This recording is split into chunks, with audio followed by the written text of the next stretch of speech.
રગડ્યા કર્યા પડ્યા સૌને એમ થાય કે લાતો કાઢી લડ્યા ચાલ્યા જાય.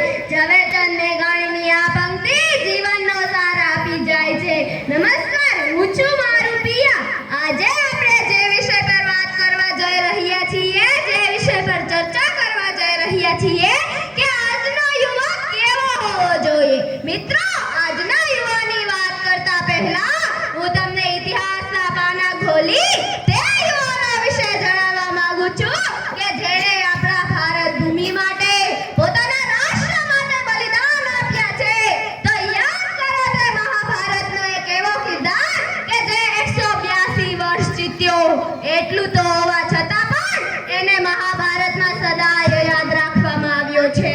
હું વાત કરી રહી છું ભીષ્મ પિતામહની, કે જેને યુવાન કહેવામાં આવ્યા છે કારણ કે તેઓ જેટલા પણ વર્ષ જીત્યા, પોતાના કર્મ, ધર્મ અને નિષ્ફળતાથી જીત્યા છે. આ છે યુવાની અને આવી હોય છે યુવાની. આ છે યુવાની અને આવી હોય છે યુવાની. આજે આપણે યુવાનો વિશે વાત કરી રહ્યા છીએ. તો યાદ કરો તે મહારાણા પ્રતાપને, યાદ કરો તે છત્રપતિ શિવાજીને, યાદ કરો તે ઝાંસીની મહારાણી લક્ષ્મીબાઈને, પોતાના પુત્રને પોતાની વીરપરમાંથી પોતાની માતૃભૂમિની રક્ષા કરી હતી.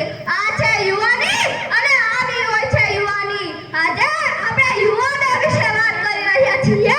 તો યાદ કરો તે ભગતસિંહ, સુખદેવ, રાજગુરુ, ચંદ્રશેખર આઝાદ અને સુભાષચંદ્ર બોઝને, કે જેણે શું તેમનામાં યુવાની ન હતી, શું તેમનામાં ખુમારી ન હતી, પણ આપણા ભારત દેશ માટે એમણે સરસ કીધેલું છે કે અખિલ બ્રહ્માંડની શક્તિ તારામાં સમાયેલી છે, પણ તાપોને ખોલ ઓળખ તારી શક્તિ છે. ઉત્તર જાગો અને જય પ્રાપ્તિથી સિમટ્યા રહો. જે પણ કાર્ય કરો તેમાં પ્રાણ રળી દો, પછી જો કે સફળતા કેટલી મળે છે. આ છે યુવાની અને આનું નામ કહેવાય યુવાની. આજે આપણે યુવાનો વિશે વાત કરી રહ્યા છીએ. તો યાદ કરો સ્વામી વિવેકાનંદને. હું તેમનો એક કિસ્સો હું તમને જરૂર જણાવવા માંગીશ કે એક વખત જ્યારે સ્વામી વિવેકાનંદ શિકાગોના પરિષદમાં હિન્દુત્વનું નેતૃત્વ કરવા જાય છે, ત્યારે એક અંગ્રેજ આવીને તેમને કહે છે કે તમારી ગીતાજીમાં એટલા નીચ સંસ્કાર છે કે જે એટલી નીચે પડેલી છે. ત્યારે સ્વામી વિવેકાનંદજી પોતાનો જવાબ આપતા કહે છે કે અમારી ગીતાજીમાં એટલા નીચ સંસ્કાર નથી, પરંતુ તમારા જેટલા પણ ધર્મગ્રંથો છે એનો આધાર જ અમારી શ્રીમદ ભાગવત ગીતા છે. આ છે અમારી શ્રીમદ ભાગવત ગીતા કે જે આખા વિશ્વમાં પોતાનું જ્ઞાન પાઠવી રહી છે. આ સાહસિકતા, આ શૌર્યતા, આ વીરતા સમાજ, દેશ અને રાષ્ટ્ર પ્રત્યેનું ગર્વ હોય તો સ્વામી વિવેકાનંદ જેવું હોવું જોઈએ. આ છે યુવાની અને આનું નામ કહેવાય યુવાની. આજે આપણે યુવાનો વિશે વાત કરી રહ્યા છીએ. તો ઉડાન ભરવાનો સમય આવી ગયો છે, શક્તિ જાગૃત કરવાનો સમય આવી ગયો છે.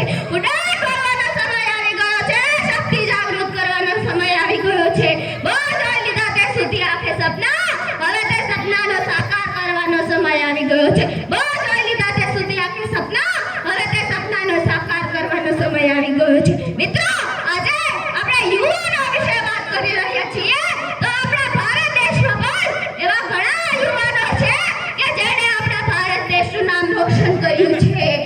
આજે આપણા ભારત દેશનું ક્ષેત્ર એટલું બધું આગળ વધી રહ્યું છે, તો આપણા ભારત દેશના યુવાનોના કારણે આજે આપણા ભારત દેશના યુવાનોએ આખા વિશ્વમાં એક અલગ જ છાપ ઊભી કરી છે.